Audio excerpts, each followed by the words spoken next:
Hello guys, അപ്പോൾ ദേ ഞാനും ജെയ്സേട്ടനും ഇപ്പോൾ നേരെ പോകുന്നത് ലാപ്ടോപ്പ് വാങ്ങാനാട്ടാ. കോളേജിലേക്ക് ലാപ്ടോപ്പിൻ്റെ ഒരു ആവശ്യമുണ്ട് ഇനി അടുത്ത സെമസ്റ്റർ മുതൽ. അപ്പോൾ പിന്നെ ദേ ഇന്നും ഞാനും ജെയ്സേട്ടനും കൂടെ ഒരുമിച്ച് തന്നെ ലീവ് എടുത്തു കേട്ടോ. അങ്ങനെ ദേ ഈ പ്രാവശ്യത്തെ മെട്രോ എന്ന് പറഞ്ഞൊരു വെറൈറ്റി ലുക്ക് തന്നെയായിരുന്നു കേട്ടോ. കാരണം ഫുള്ളും ദേ കാറിൻ്റെ ഒക്കെ ഫോട്ടോ ഒട്ടിച്ചിട്ട് പ്രൊമോഷൻ ആയിരിക്കണം, അതിൻ്റെ ഉള്ളിലും മൊത്തം ഇതുപോലെ കാറിൻ്റെ ഓരോരോ പരസ്യങ്ങൾ തന്നെയായിരുന്നു കേട്ടോ.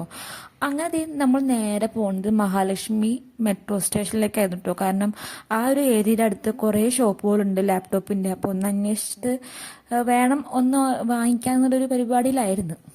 അങ്ങനെ ദേ എന്നേക്കാൾ കൂടുതൽ ജയ്സേട്ടനാട്ടാ ഈ ഒരു മെട്രോൻ്റെ ഔട്ട്ലുക്ക് ഇഷ്ടപ്പെട്ട്. അപ്പോൾ ജയ്സേട്ടൻ ഇങ്ങനെ ചുമ്മാ ദേ ഇതിൻ്റെയൊക്കെ വീഡിയോ എടുത്തത് കേട്ടാ.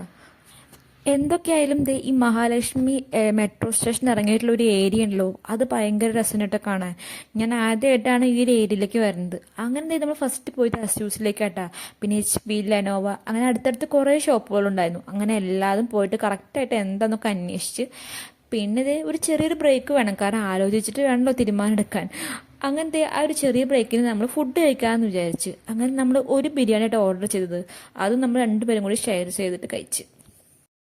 അങ്ങനെ ഇതിലാണെങ്കിലോ റൈസ് വളരെ കുറവും അതുപോലെ തന്നെ ചിക്കൻ്റെ വെറൈറ്റി കറികൾ ഞാൻ കേട്ടോ. അതിലൊരു ആന്ധ്ര കറിയൊക്കെ ഉണ്ടായിരുന്നു, ഭയങ്കര എരിവുണ്ടായിരുന്നു, പക്ഷെ നല്ല ടേസ്റ്റ് ഉണ്ടായിരുന്നു കേട്ടോ.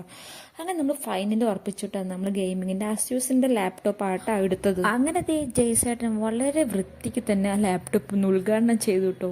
അതിൻ്റെ ഒരു സന്തോഷമാണ് എൻ്റെ മുഖത്ത്. കുറേ നാളായി ഇതുപോലെ ലാപ്ടോപ്പ് വാങ്ങണം എന്ന് പറഞ്ഞു. അതിന് പെട്ടെന്നാണ് നമ്മൾ പോക്കും വരവും ലാപ്ടോപ്പ് വാങ്ങലൊക്കെ ഉണ്ടായത്. പിന്നെ ലാപ്ടോപ്പ് ഒരു ഗെയിമിങ്ങിൻ്റെ ലാപ്ടോപ്പ് ആയതുകൊണ്ട് അത്യാവശ്യം വെയിറ്റ് ഉണ്ടായിരുന്നു കേട്ടോ. അപ്പോൾ ഞാനത് പിടിച്ച് നടക്കാം കേട്ടോ. അതിൻ്റെ ഇടയ്ക്ക് നമ്മൾ പോലെ ബുക്ക് ചെയ്തിട്ട് ഓട്ടോറിക്ഷ നമ്മൾ വെയിറ്റ് ചെയ്തിട്ടുണ്ടായിരുന്നു. അങ്ങനെ തന്നെ നമ്മൾ കയറിയിട്ട് നമ്മൾ നേരെ പോകുന്നത് മെട്രോ സ്റ്റേഷനിലേക്കാട്ടാ. അങ്ങനത്തെ ഈ മെട്രോ സ്റ്റേഷൻ ഇറങ്ങിയതും ഭയങ്കര ദാഹട്ട. കയ്യിലാണെങ്കിലോ കുപ്പി വെള്ളമൊന്നുമില്ല.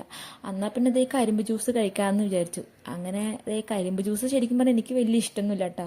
പിന്നെ നമ്മൾ ഒരു ഗ്ലാസ്സേ ഓർഡർ ചെയ്തുള്ളൂ. അപ്പോൾ ഈ കരിമ്പ് ജ്യൂസ് ഉണ്ടാക്കണം തടയി ചേട്ടൻ. അപ്പോൾ അത് ചുമ്മാ ഒന്ന് വീഡിയോ എടുത്തതാണ്. അങ്ങനെ നമ്മുടെ കരിമ്പ് ജ്യൂസ് റെഡി ആയിട്ടോ. പിന്നെ നല്ല ദാഹം കൊണ്ടാണെന്നറിയില്ല, ഞാൻ കുറച്ചൊക്കെ കുടിച്ചിട്ടു. എനിക്ക് ഇഷ്ടപ്പെട്ടിട്ടോ സംഭവം, പക്ഷേ ഇതിനോട് കൂടുതൽ താല്പര്യമില്ലെന്നേ. നമ്മളാണെങ്കിലും ഒരു 11:30 വീട്ടിലിറങ്ങി തന്നെ, തിരിച്ചെത്തുമ്പോൾ ഒരു 4:30 കഴിഞ്ഞിട്ടോ. പിന്നെന്താ, പുതിയ വല്ല സാധനം അല്ലെങ്കിൽ എന്തെങ്കിലും കിട്ടിയാൽ നമ്മൾ കുറച്ച് ദിവസം നല്ല വൃത്തിക്ക് നോക്കില്ലേ, ആ ഒരു അവസ്ഥയായിട്ടപ്പോൾ എനിക്ക്. കാരണം ഫുൾ ടൈം അതിൻ്റെ അടുത്ത് വൃത്തിയാക്കലാണ് ഇപ്പോൾ എൻ്റെ മെയിൻ പണി. അങ്ങനെ കരിമ്പ് ജ്യൂസൊക്കെ കഴിച്ച് നമ്മൾ നേരെ തിരിച്ച് വീട്ടിലേക്ക് പോയിട്ടോ.